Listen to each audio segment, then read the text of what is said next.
Harry seemed to have had a good relationship with his stepmother, as an adult at least, once calling her a wonderful woman who made our father very, very happy. In 2005, just after Charles married Camilla, he said that he and Prince William were grateful for her, and that she was very much not the wicked stepmother. However, his feelings may have changed after Tom Bower, who is currently working on a biography of Meghan, claimed that Camilla would refer to Meghan as that Manx, and that she'd found it hard to believe that Meghan would sacrifice her career and independence to serve silently as a team player devoted to the monarchy. And Bower added that Meghan and Harry's silence over the Queen's declaration that Camilla would one day be Queen Consort was Meghan's way of declaring war. Now, an insider close to Prince Harry and Meghan tells Heat that Meghan is furious about the claims and is looking forward, more than ever, to Harry being able to publish his memoirs and spill all on his relationships with his family. This book will be Harry's moment to highlight the things he's proud of, hit back at the people he disrespects, and settle some scores, all while promoting his relationship with Meghan and their vision, our source says. He's insisting she comes with him on the book tour and, unlike the Queen's Jubilee celebrations, it's something she's more than willing to do, because they'll be the center of attention with everything on her terms. It's Harry's book, but Meghan's planning it all out alongside him, down to the tiniest detail, since Harry counts on her advice now more than ever. With sources saying the book will shake the monarchy to the core, we're told Meghan is very much involved, alongside her husband of 4 years.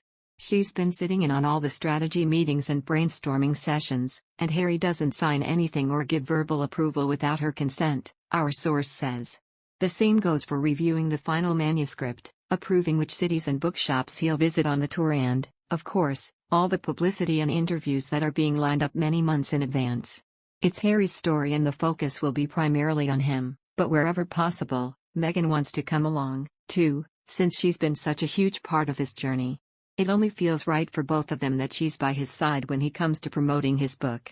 While Harry and Meghan's bombshell interview with Oprah Winfrey last year detailed some of the tensions between family members, a royal source recently hinted the book will be a really intimate take on his feelings about his family and what has gone in the breakdown of the relationship. He's got lots to say. People think he's keeping a low profile to respect the family, but it's not that. He's writing a book and he's keeping a lot of his opinions for that. The memoir deal states it should include personal and family arrangements, the insider added.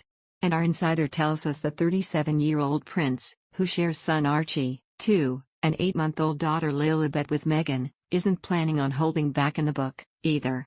He may have spoken to Oprah in vivid detail, but he only scratched the surface of many issues and frustrations, says the source, adding, but the book hasn't been written with the express intention of tearing people to pieces or reopening old wounds. He's not setting out to burn any more bridges. He's had to be careful about naming names for legal reasons, so not everything he'd like to write will get to be covered, but there are individuals who will be singled out. The book is likely to be quite subtle. There won't be chapters or large passages staring into Camilla or Kate and William, per se. Harry will touch on their issues and differences, but any juicier comments are likely to be left for the interview circuit, says our insider. That's where Meghan comes in, because she's helping him figure out how far to go and who to call out. She also wants to make sure he can give shout-outs to the people, institutions, charities and so on that deserve more attention. The source adds, the bottom line is that they want this to be a cathartic experience, but on their terms.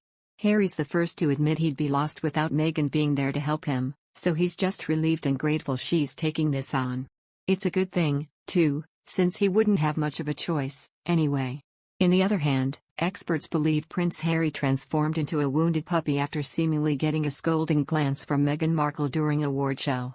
Body language expert Dr. Lillian Glass made this accusation during her interview with Express. She began the interview by referencing Prince Harry's apparent discomfort and claimed, Harry looked like a fish out of water as he didn't know what to do or how to comfort himself as he looked down at the award and examined it and then rocked back and forth and pulled away from Meghan.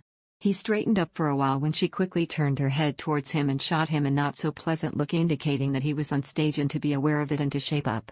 He purses his lips in embarrassment and then cocks his head like a wounded puppy and then looks at the camera. He is not smiling the whole time he is up there.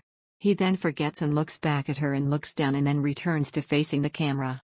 While looking at the camera he continues to rock back and forth like a child that feels uncomfortable because they have a full bladder. His rocking back and forth indicates he really doesn't want to be there, as further punctuated by his lack of a smile and dull eyes. Meghan, on the other hand, is in her element as she looks directly into the camera and speaks eloquently. Prince Harry, on the other hand, did not appear to be in his element, and Dr. Glass called it into question when she added, "One would think that growing up in front of a camera and having spoken to countless groups he would know how to act when receiving an award on stage, but it confirms that the body doesn't lie, and Harry is clearly not happy and uncomfortable as indicated through his body language at this event."